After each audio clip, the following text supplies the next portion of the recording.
talagang nag-flashback lahat ng ano ng shooting ano namin noong 2018, tama. At looking forward ako dito sa next leg namin, which is yung Canada. Nag-bonding uli kayo ni Alden. Yes, sayang dahil ang nag-shoot lang dito sa Hong Kong is me, Jeff Tam, and Alden.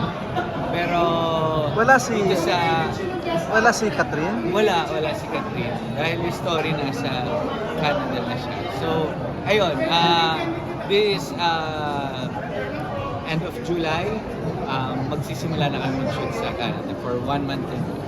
May napansin ka ba mga pagbabago kay Alden ngayon? Wala, sobrang siya pa rin same Alden as before. Saka yung kasama nga namin si Alden, sobrang tuwan-tuwa siya. Sabi na, na-miss ko kayo ni Jeff Tam. Sa inyo lang ako tumatawa ng ganito kagrabe. Dahil kapag kami, walang Alden Richards, walang Jeff Tam, walang Joros, lahat kami magkatropa. So, same pa rin na kami ng kwarto. Kumbaga, meron nga kami mga skit ng mga ginawa, pero abangan ninyo yan. Ipopost namin soon. Of course, napag-usapan niyo ba si Catherine? Siyempre. Ay, oo naman. Si Catherine, looking forward kami makasama. Medyo nagtatampo lang si Jeff kasi hindi siya nakasama sa Canada. Pero, ayan, abangan ninyo ito dahil maganda yung storya nitong part 2 namin. Oh, Hello Love Again. And, ayun, syempre, malaking factor nila na sa mga OFW. Talagang storya nila to eh. So, masaya, excited ako sobrang.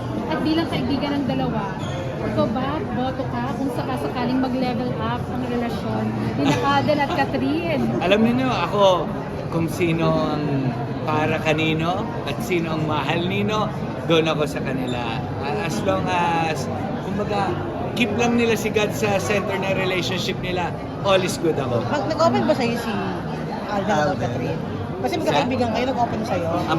About Catherine. Ikaw, yung feelings sa niya. totoo lang, ako kasi hindi ako maaasahan sa mga bali-balita or mga hello again. In short, hindi ka married. Oo, hindi ako sa mga, hindi kasi namin napag-usapan masyado si Catherine. More on yung, doon kami sa bonding namin. Pero aware ka na meron gano'n, na lumalabas sila, na nagligan. Aware, pero yun nga yung kinakaasar sa akin ng asawa ko. Sabi, hindi ka man lang nagtatanong. O, Pati asawa mo. Oo, yung asawa ko. Ano, tinatanong lang ako. Dumating din siya for Wala ba? May update ba? Sabi ko, hindi ko natanong. Ba't di mo tinanong ilang araw kayo magkakasama? Hindi ko naman, sa akin kasi hanggat hindi naman sila nagkikwento, hindi naman ako hindi ako nakikialam sa love life ng mga kaibigan ko. Kumbaga, basta ako nandito lang ako para sa kanilang lahat. In general, hindi lang kanaan. Pero nakasama mo ba sila sa shoot na nandun silang dalawa? Wala si wala pa. sa Hong Kong. Etong Canada, 1 month kami. So, obserbahan mo na. Bibigyan mo kami ng update ha. Para O, bigay mo sa amin ha. yung mga behind the scene ha. Bigyan ko lang yung disclaimer, wala kayong maaasahan sa akin. Pero, ayun, sa akin, ayun, basta, ito, looking forward for, Pero in general, Joros, kung meron kang siguro choice na para kay Catherine, anong klaseng lalaki yung gusto mo para sa sa akin, ang makakapili lang kasi talaga nun siya eh.